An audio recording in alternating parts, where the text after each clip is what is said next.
Hey, ladies and gentlemen, and welcome back to my reading journey. Today I'm reading Thimble, the third part. So let's do this. All right.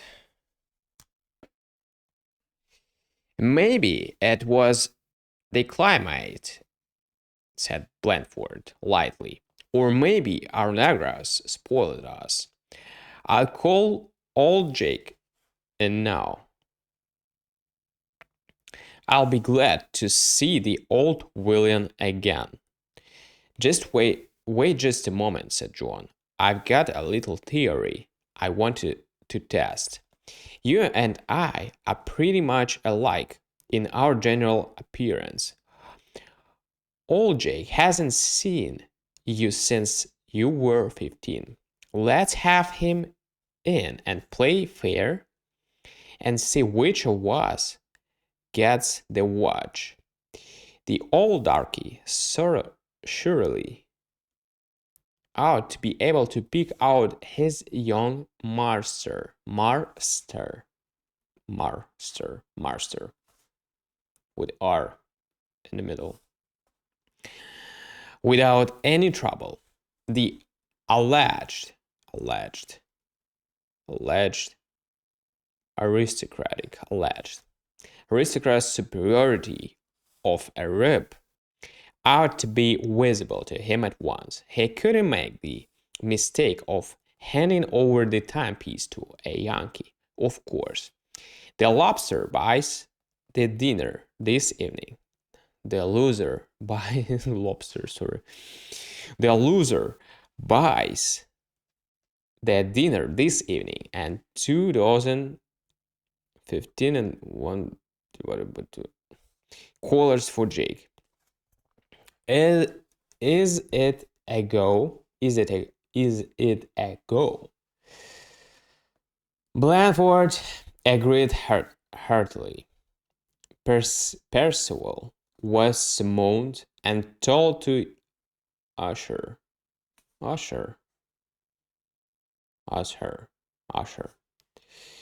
The colored gentleman in. Uncle Jack stepped inside the private office cautiously. He was a little old man, as black as soot, wrinkled and bald except for fringe, for a fringe of white wool, cut decorously short, that ran over his ears and around his head. There was nothing of the stage uncle about him. His black suit nearly fitted him.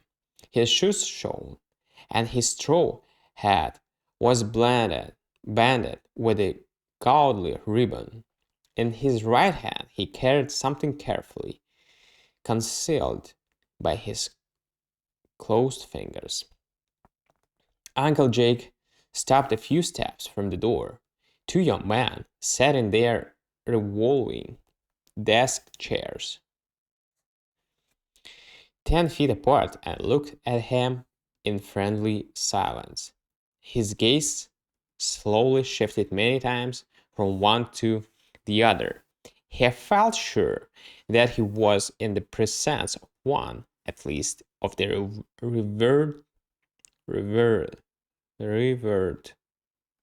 family, among whose fortunes his life had begun and was to end. One had the pleasing but haughtily cultured air, the other had the unmistakable straight, long family nose. Both had the keen black eyes, horizontal brows, and thin, smiling lips that had distinguished both the Carter of the Mayflower and him of the Brigantine. Old Jake had thought that he could have picked out his young master instantly from 1,000 Nortons, but he found himself in difficulties. The best he could do was to use start strategy. Howdy, Marcy Blandford. Howdy, sir, he said, looking midway between the two young men. Howdy, Uncle Jake. They both answered pleasantly in unison. Sit down. Have you both brought the watch? Uncle Jake chose a hard-bottomed chair at a respectful distance, sat on the edge of it, and laid his head carefully on the floor. The watch in his buckskin in the watch in its buckskin case he gripped tightly. Gripped. He had not risked his life on the battlefield to rescue that watch from his old master's foes. To hand it over to the enemy again without a struggle. Yeah, sir. I got it in my hand, sir. I'm going to give it to you right away in just a minute. all old Mrs. told me to put it in young Marcel Blandford's hand and tell him to wear it for the family pride and honor. It was a mighty longsome trip for an old black man to make 10,000 miles. It must be back to old Virginia, sir. You've grown mightily, young master. I wouldn't have recognized you but your powerful resemblance, resemblance, resemblance, resemblance, resemblance to the old master. With admirable diplomacy, the old man kept his eyes roaming at the space between two men. His words might have been addressed to either.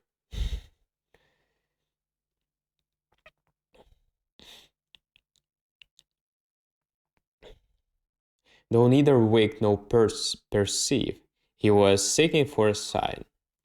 Blandford and John exchanged winks. I reckon you done got your ma's letter, went the Uncle Jake. She said she was gwine to write you about my coming alone up there this way. Yes, Uncle Jack, said John Brinsky. My cousin and I have just been notified to expect you. We are both Cartards, you know. Although one of us, said Blandford, was born and raised in the North. So if you will hand over the watch, said John. My cousin and I, said Blandford.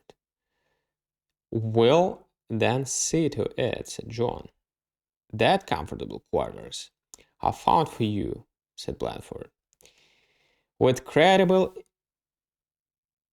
ingenuity, ingenuity,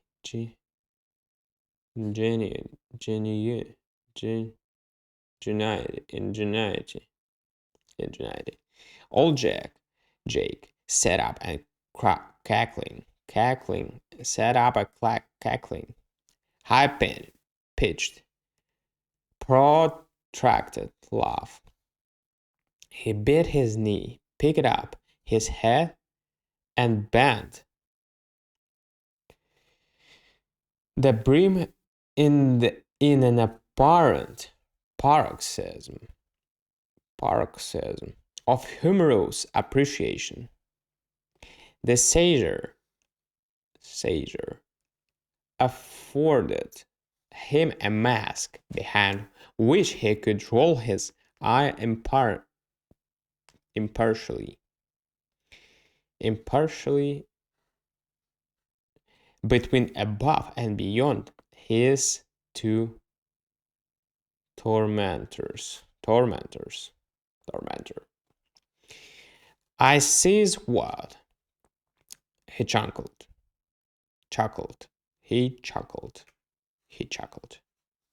After a while, you gentleman is trying to have fun with the poor old black guy. But you can't fool old Jake. I knowed you, Mars Blandford.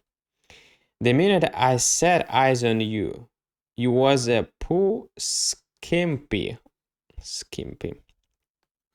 little boy, no more than about 14 when you left home to come north.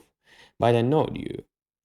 The minute I set eyes on you, you as the mortal image of the old master, the other gentleman, resembles, you mightily resembles. So, but you can't fool old Jake on a member of the old Virginia family. No, sir. Alright guys, thank you for you to joining my reading session today and see you tomorrow on the fourth part. Bye.